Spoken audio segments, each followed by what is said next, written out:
The Ohio State Buckeyes versus the Oregon Ducks, a game that many, including myself, had pinned as a potential top 10 game of the college football season, and it did not disappoint. The Oregon Ducks overcoming the Ohio State Buckeyes, ultimately winning in a fashion that was really interesting to see, because Ryan Day and the Buckeyes were just flat out less physical today, and that's something we have got to talk about. But before we do, as always, y'all know the drill. I want to hear from y'all. Hop down to the comments. Give me a Y for yes or an N for no. Were you surprised at how Oregon won this ball game?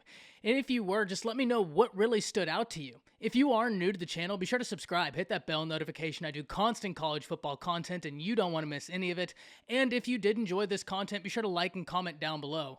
Those interactions, though small, are really, really helpful to content creators such as myself in getting picked up and maintained by the YouTube algorithm. But with all that being said, let's talk about this, because this was a game that I was really looking forward to.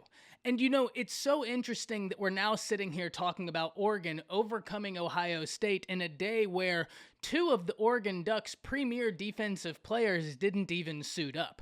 If I asked the layman to name the top three most intriguing players on Oregon's defense, you could completely expect for that list to consist of, in any particular order, Kayvon Thibodeau, Noah Sewell, and Justin Flo. However, two of those three were not there. Sewell, the only one playing. And still, when you watch the line of scrimmage, you wouldn't really know it. And it really begs the question, what would have happened if Kayvon Thibodeau actually played in this game? Kayvon Thibodeau possessing game-breaking talent. This is an individual that came into college football absolutely on fire, and many expect him to be the #1 edge rusher off the board, and deservedly so. This kid is phenomenally talented. But Oregon absolutely dominated the line of scrimmage in Thibodeau's absence, and it wasn't relegated to simply the defensive side of the ball, because Oregon's defense played a good game. And when you look at the stat sheet, you might look at CJ Stroud going 35 of 54 for 484 yards, 3 touchdowns, and 1 interception. And you might not think that he had the worst day, but CJ Stroud had his struggles out there. It's very obvious that he's a young quarterback still growing within the system, and he missed a lot of throws high or overthrows. Multiple times in the fourth quarter, there were receivers that actually got past Oregon's secondary running open, and they just missed. Now, ultimately, I get it. It's so hard to hit those throws when things are happening on the move and so much is happening so quickly. But those are throws that you expect to be made, especially when you have those premier guys on the outside.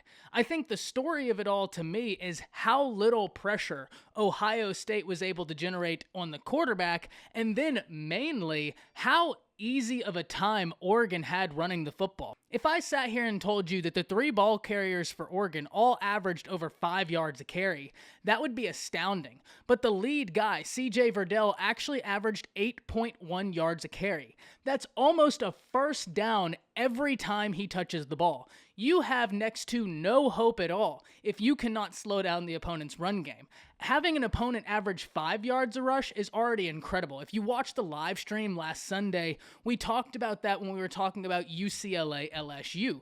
UCLA just flat out won the battle of physicality, averaging 5.5, I believe it was, average yards per rush. It's very hard to win a game if you can't stop the opponent's rush. But having a running back go 20 carries for 161 yards, 2 touchdowns, you're not going to have an easy day if every time that guy touches the ball, he's getting a really positive result. And it wasn't just relegated to Verdell. Anthony Brown had a really productive day running the football, 10 carries, 65 yards. Travis Dye had a productive day, 8 carries, 43 yards, everybody averaging over 5 yards a carry. And meanwhile, when I look at Ohio State, it's not like they didn't have a good day rushing. If I look at Mayan Williams, 5.5 average yards per carry. If I look at Travion Henderson, 4.5 average yards per carry. The Ohio State Buckeyes had a real hard time finding any sort of consistency, any sort of rhythm. There were times where this offense looked as deadly as many of us expect it to be, and then there were other times where they looked without identity and they looked flat. At the end of the day, this is a shocking result because of how high expectations have been under Ryan Day in recruiting, in result, and on-field play. But the Ohio State Buckeyes lost the battle of physicality and ultimately lost the game on it. This is something that is going to cause a massive shakeup in the ratings. What a game by the Oregon Ducks. You can expect them to see a massive boost, and it's going to be very interesting to see what this defense looks like when everybody comes back. If you're Oregon, the passing game was there, but if your running backs and your quarterback are making the decisions he is, and your offensive line is giving him that time, you take what the offense gave you today. Oregon's offense had a really, really great performance. They did exactly what they needed to. They didn't push anything. They took exactly what the defense gave, and that's what you would love to see. Ohio State was not able to generate any sort of pressure on Anthony Brown, and because of that, Anthony Brown just stood in the pocket, staring receivers down, going through progressions, and then ultimately, if it wasn't there, he'd just take off running.